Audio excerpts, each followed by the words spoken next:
이 새벽 우리에게 주신 하나님 말씀은 예레미야서 23장 23절에서 40절까지의 말씀입니다. 예레미야 23장 23절에서 40절까지의 말씀입니다. 우리 하나님의 말씀을 다 함께 받들어 읽겠습니다.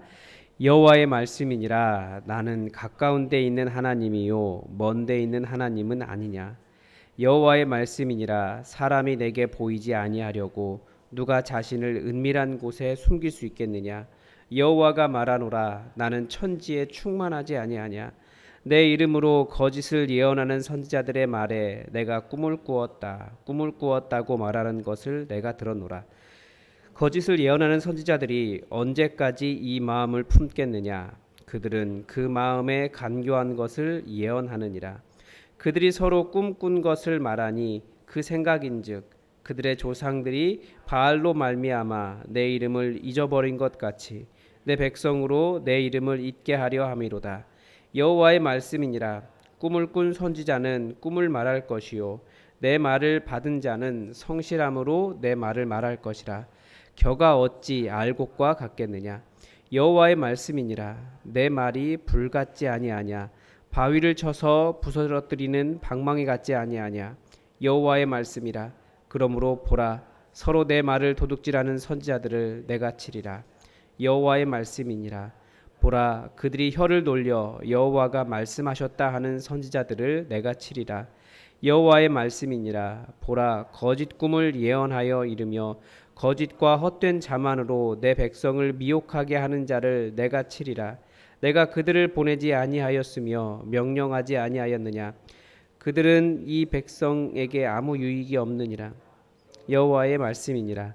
이 백성이나 선지자나 제사장이 내게 물어 이르기를 여호와의 엄중한 말씀이 무엇인가 묻거든 너는 그들에게 대답하기를 엄중한 말씀이 무엇이냐 묻느냐.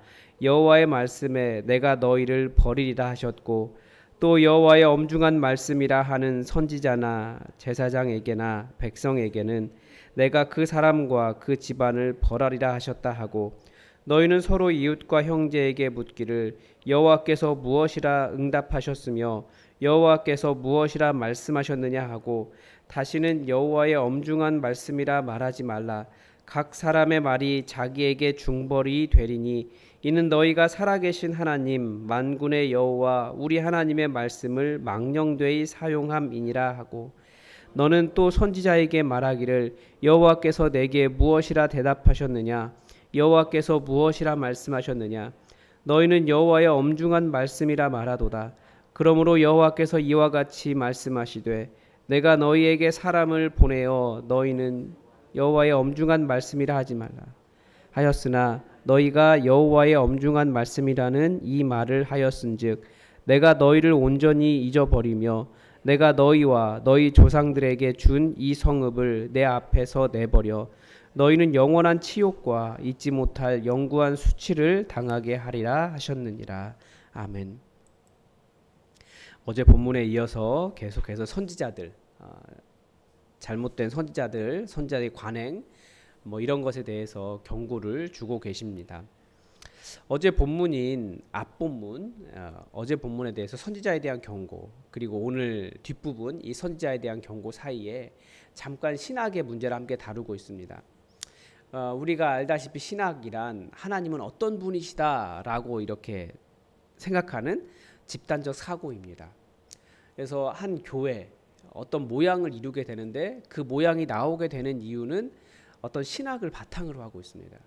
그래서 교회가 뭐라고 할까요? 그렇게 된 데는 그런 이유가 있는 거죠. 그런데 이 신학의 문제를 다루는 이유는 신학이 옳을 수도 있지만 때로는 그 신학 때문에 하나님을 굉장히 경직되게 바라볼 수 있다라는 겁니다. 그러니까 신학은 하나님에 대해서 오해하지 않도록 기준을 정해주는 좋은 기능도 있지만 반대로 우리 하나님은 절대 인간이 이성으로 다 파악할 수 없는 너무나 크시고 그 하나님의 인격성은 또 각 사람에게 모든 사람에게 다를 정도로 다양한 분이신데 하나님의 하나님 되심을 제한하고 경직되게 만들 수 있다는 거예요. 그러니까 유다 사람들은 어떤 생각을 했을까요?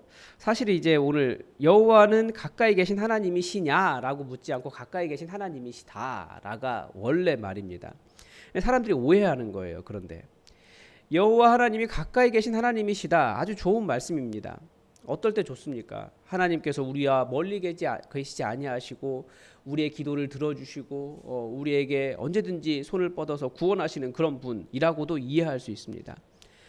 그런데 가까이 계셔서 구원하시는 하나님, 이것을 다른 의미로 해석하게 되면 이제 공간적인 의미로 해석하는 사람도 있어요. 가까이 계신 하나님이시기 때문에 그러면 유다 땅에만 계신다. 이렇게 이야기하기 시작하면 여호와 하나님은 이스라엘의 지역신으로 축소되는 거예요. 근데 이스라엘이 가지고 있었던 근본적인 신학의 한계, 혹은 이스라엘이 오해하고 있었던 것이 이것입니다. 여호와 하나님을 지역신으로 생각하는 거예요. 이스라엘의 하나님. 또 무엇으로 생각하느냐? 여호와라고 하는 신은 전쟁의 신이다. 그러니까 애굽을 칠 때나 광야를 지날 때나 이럴 때는 도움이 되었다. 그렇지만 이 땅에서 농사 지을 때는 농경의 신인 바알이나 아세라가 필요하다. 이런 신학적인 오류가 발생하기 시작하는 거예요. 전능하신 하나님, 천지를 만드신 하나님, 모든 사람들에게 모든 것을 베푸시는 그 전능하신 유일하신 하나님이 아니고 이스라엘의 하나님을 자꾸 축소하게 되더라는 거예요. 이스라엘 하나님 그러니까 이제 더 줄어드는 거죠. 그래서 뭐 다른 나라에는 힘을 쓰지 못한다. 다른 나라가 우리나라에 침공했을 때나 이렇게 우리를 도와주실 수 있다. 뭐 이런 식의 사고가 발생하는 거죠. 그래서 신학적인 오해, 이건 이렇게 너무나 이렇게 꽉 붙잡고 있으면 하나님의 그 넓으심을 굉장히 제한할 수 있습니다. 우리 시대에도 그런 신학적인 한계들이 있습니다. 예를 들면 우리나라는 장로교가 굉장히 많아요. 예전에 제가 개척교회 잠깐 섬길 때 옆에 교회 같은 교단 교회가 있는 거예요. 그래서 그 통합 측은 그 교단 교회 몇 미터 안에는 교회를 개척하지 못하도록 이런 게 있습니다. 근데 희한한 건 개척 자리를 알아볼 때는 몰랐어요. 근데 가보니까 있는 거예요. 그래서 죄송하다고 이렇게 그 담임 목사님이 죄송하다고 말하면서 이제 인사를 드리러 갔더니 통합 측 교회가 아닌 거예요. 그래서 어떻게 저기 통합 측 마크 달았습니까? 그랬더니 그냥 간판집에서 해주던데요. 이렇게 얘기하는 거예요. 그러니까 우리나라는 장로교가 거의 대세예요. 다 장로교가 전부인 줄 알아요. 근데 물론 장로교 신학이 매우 안정적이고 합리적인 부분이 많이 있습니다. 그리고 또 역사도 깊고 그런데 그렇다고 장로교의 시선으로 다른 교단의 다른 교단의 신학을 바라보면 그건 틀렸다라고 말할 수 없는 거예요. 그러니까 예배의 형태도 그렇고 이게 다 신학이 예배의 형태 안에 다 담겨 있거든요. 어디는 열광적으로 예배를 드립니다. 장로교 신학은 굉장히 고요하게 예배를 드리죠. 어디는 또 다른 그 예전 중심으로 드리고 매번 성찬을 하기도 하고 다 달라요. 이게 신학 때문에 그런 겁니다. 신학이란 그 발달하게 된 사회 문화적인 상황이 있거든요. 신학은 현실에 대한 대응이기 때문에 이거 놓치면 우리만 전부다. 아니면 가장 많은 숫자가 전부다. 가장 위대한 것이다. 이렇게 말하게 되는 어떤 거만한 모습이나 예수님을 닮은 그런 겸손한 사귐이 불가능해지게 됩니다. 그래서 저도 오히려 그 독립교단 되면서 다른 많은 분들 만나면서 느끼는 것이 다른 교단의 다양한 신학을 접할 때면 사고가 이렇게 넓어지는 경험이 있어요. 계속 넓어지는 게 있어요. 하나님이 또 얼마나 다면적이시고 얼마나 많은 사람을 부르셔서 다양한 사역을 하고 계시는지도 경험하게 됩니다. 그래서 절대 신학이라고 하는 것 굉장히 좋은 기준이긴 하지만 그게 전부다라고 생각하기보다는 좀 하나님은 얼마든지 다양하게 사역할 수 있다라고 하는 하나님에 대해서 넓은 생각을 해야 됩니다. 또 우리가 다 알 수 없다라고 하는 그런 겸손한 마음을 가져야 됩니다. 그래서 이 본문에서 지금 이야기하는 것은 하나님은 모든 곳에 충만하신 하나님이시다라는 것을 말씀하십니다. 어떤 곳에도 하나님이 계시다라는 거죠. 그래서 오늘 본문의 주제 속에서 이 말씀을 이해한다면 여호와 하나님은 이 세상의 신적 관념이나 겨우 좁은 하나의 신앙만으로 주장하려고 하는 태도는 하나님의 말씀을 도둑질할 수도 있다라는 겁니다. 선이 100개 정도 있는데 그 중에 하나만 옳다라고 말하면 나머지 99개를 버린 것과 같기 때문에 그렇게 되는 겁니다. 그래서 하나님에 대해서 좀 넓게 생각해야 됩니다. 오늘 본문은 이 선지자들에 대해서 예언을 하면서 꿈 이야기하는 선지자들을 비판합니다. 두 가지를 비판하는데 꿈 이야기하는 사람들과 엄중한 말씀이다라고 말하는 선지자들을 비판합니다. 자신의 꿈을 하나님의 말씀이라고 말하는 경우들이 있습니다. 지금도 마치 꿈을 하나님의 말씀처럼 생각하는 사람들이 있습니다. 네. 저도 가끔씩은 그런 생각이 들 때가 있어요. 꿈을 좀 희한한 꿈을 꾸면 이게 하나님의 뜻이 아닌가 이런 생각을 하게 되는데, 그런데 이 시대에 그 시대는 하나님의 뜻을 전달할 보편적인 은혜의 수단이 없었기 때문에 하나님께서 꿈을 통해서도 역사를 하셨습니다. 그러나 이제 우리는 하나님의 아들이신 예수 그리스도 안에서 하나님의 뜻을 발견할 수 있도록 하셨습니다. 그래서 꿈이 때로는 그 꿈 때문에 하나님의 인도를 받을 수는 있습니다. 개인적으로. 그렇지만 이것이 하나님의 뜻이다 라고, 하나님의 말씀이다 라고 다른 사람들에게 쉽게 이야기하면 안 된다라는 거죠. 개인적으로는 이게 머릿속이 워낙 복잡하게 돌아가기 때문에 하나님께서 그것을 통해서도 인도할 수 있다라는 것을 인정을 하지만, 그렇지만 그걸 하나님의 말씀이다라고 말하면서 보편화하거나 다른 사람에게 이렇게 말하면 안 된다라는 거죠. 그게 왜 그러느냐? 27절에 보면 그게 이스라엘의 조상들이 바알로 말미암아 내 이름을 잊어버리게 했다. 그것처럼 내 백성으로 내 이름을 잊게 하려 함이라. 이런 말씀을 하십니다.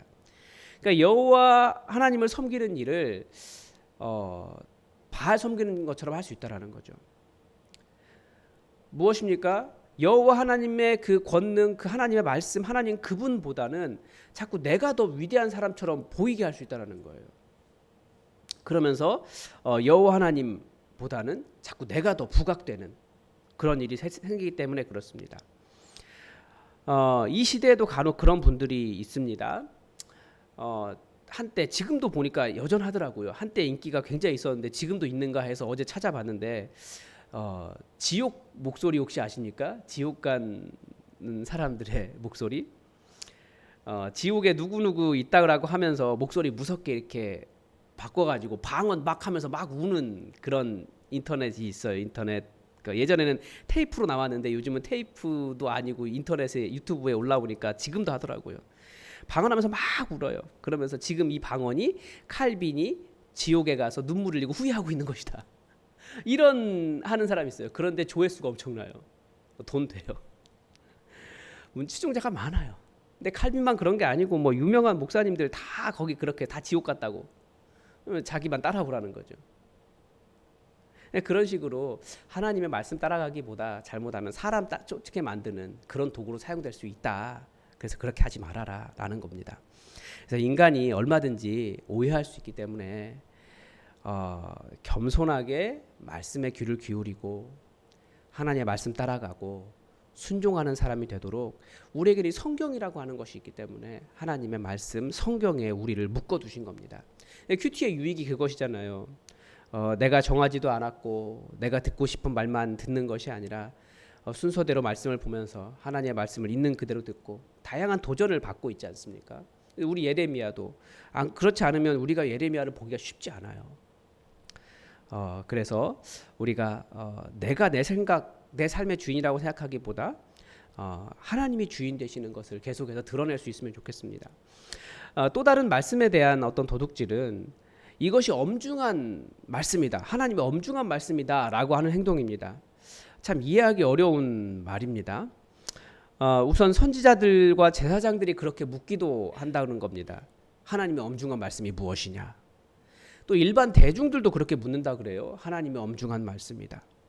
먼저 이 엄중한 말씀에 해당하는 그 단어가 다양한 의미가 있습니다. 이 단어는 뭐 신탁, 예언 뭐 이런 뜻입니다. 그러니까 우리도 그렇지 않습니까? 어떤 일에 대해서 하나님께서 뭐라고 말씀하셨습니까? 궁금하지 않으십니까? 아니면 하나님의 뜻이 무엇입니까? 답답할 때 그런 것 이야기하지 않습니까? 그런데 제가 보기에는 더 정확한 예는 이런 것 같아요. 항상 입에 하나님의 뜻은 그게 아니야. 하나님의 뜻은 그게 아니야. 하나님의 뜻은 이거야라고 말하는 그 하나님의 뜻이라고 하는 말을 입에 달고 사는 그 현상을 이야기하는 겁니다. 물론 하나님의 뜻은 하나님의 그 은혜와 섭리 이것은 궁극적으로 하나님의 뜻을 이루기 때문에 하나님의 은혜와 섭리 안에 모든 것은 하나님의 뜻입니다. 그렇다고 자신이 관여하고 있는 모든 일을 다 하나님의 뜻으로 합리화하면 안 된다라고 하는 것을 가르쳐 주는 거죠. 그리고 밤에 이렇게 산책을 다녀보면 전화 통화하시면서 이렇게 상담 비슷한 거 하는데 계속 하나님의 뜻은 이거야라고 말하시는 분들을 많이 보게 돼요. 근데 그 하나님의 뜻이 정말 그건가 쉽게 말할 수 없거든요. 왜 하나님의 뜻을 그때 거기서 사용을 합니까? 내가 원하는, 내가 하는 말 따라오라는 의미로 하나님의 뜻을 사용하는 거죠. 하나님의 뜻은 이건데 너 그렇게 살면 안 돼. 하나님의 뜻을 따라와야 돼. 그러면서 자기의 말을 이야기하는 거예요. 그런데 하나님의 뜻은 그렇게 말하면 하나님의 뜻 이렇게 말하면 굉장히 불편해진다는 거죠. 궁극적으로 하나님의 뜻을 이루는 것이지만 하나님의 뜻을 입에 달고 살면서 하나님을 경외하는 것도 없고 겸손하지도 않고 또 자기의 뜻을 강요하고 다른 사람들을 주장하려고 하고 이런 것들은 오히려 하나님의 이름을 망령되게 일컫는 것이 될 수 있습니다.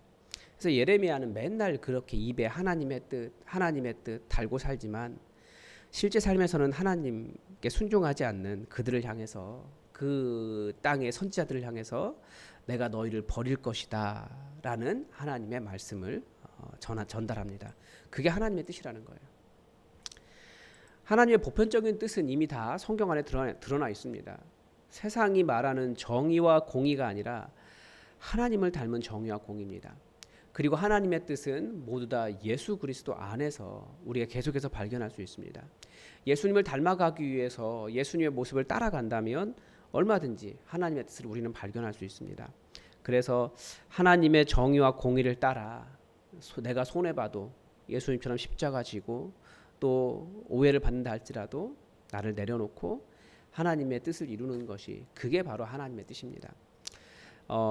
그래서 하나님의 뜻이라고 말하며 나를 따라오게 하고 혹은 꿈을 이야기하면서 나를 따라오게 하고 하나님을 잊게 만드는 그런 것들을 경계하면서 하나님의 말씀을 도둑질하지 않도록 해야 되고 또 우리도 그렇게 하나님의 말씀을 도둑질하지 않도록 주의해야 하겠습니다. 이런 선지자들의 선지자들에 대한 경고를 우리가 잘 들었으면 좋겠습니다. 오늘도 하나님의 뜻이 우리에게 이루어지기를 주기도문으로 기도하겠습니다. 하늘에 계신 우리 아버지, 아버지의 이름을 거룩하게 하시며 아버지의 나라가 오게 하시며 아버지의 뜻이 하늘에서와 같이 땅에서도 이루어지게 하소서. 오늘 우리에게 일용할 양식을 주시고 우리가 우리에게 잘못한 사람을 용서하여 준 것 같이 우리 죄를 용서하여 주시고 우리를 시험에 빠지지 않게 하시고 악에서 구하소서. 나라와 권능과 영광이 영원히 아버지의 것입니다. 아멘. 여러분 오늘도 우리 교회를 위해서 기도해 주십시오. 우리 교회가 우리 각자의 뜻을 이루는 교회가 아니라 하나님의 뜻을 이루는 예수님 닮은 교회 될 수 있도록 기도해 주십시오. 특별히 이제 하반기 시작하려고 하는데 우리 성찬식 준비하면서 정말 우리가 어떻게 공동체에 참여하고 또 공동체를 섬기고 공동체를 세워가고 있는지 한번 돌아보고 내가 누군가의 마음을 아프게 하지는 않는지 한번 돌아보는 시간을 가지며 성찬을 준비했으면 좋겠습니다. 그리고 하반기에 우리 교회의 체질이 바뀌어서 복음을 증거하는 교회로 변화될 수 있게 해달라고. 이것은 우리가 하겠다고 되는 것이 아니라 주의 영이 임할 때 가능한 것입니다. 성령 충만한 교회 되도록 여러분 함께 기도해 주시기 바랍니다. 다 함께 기도하겠습니다.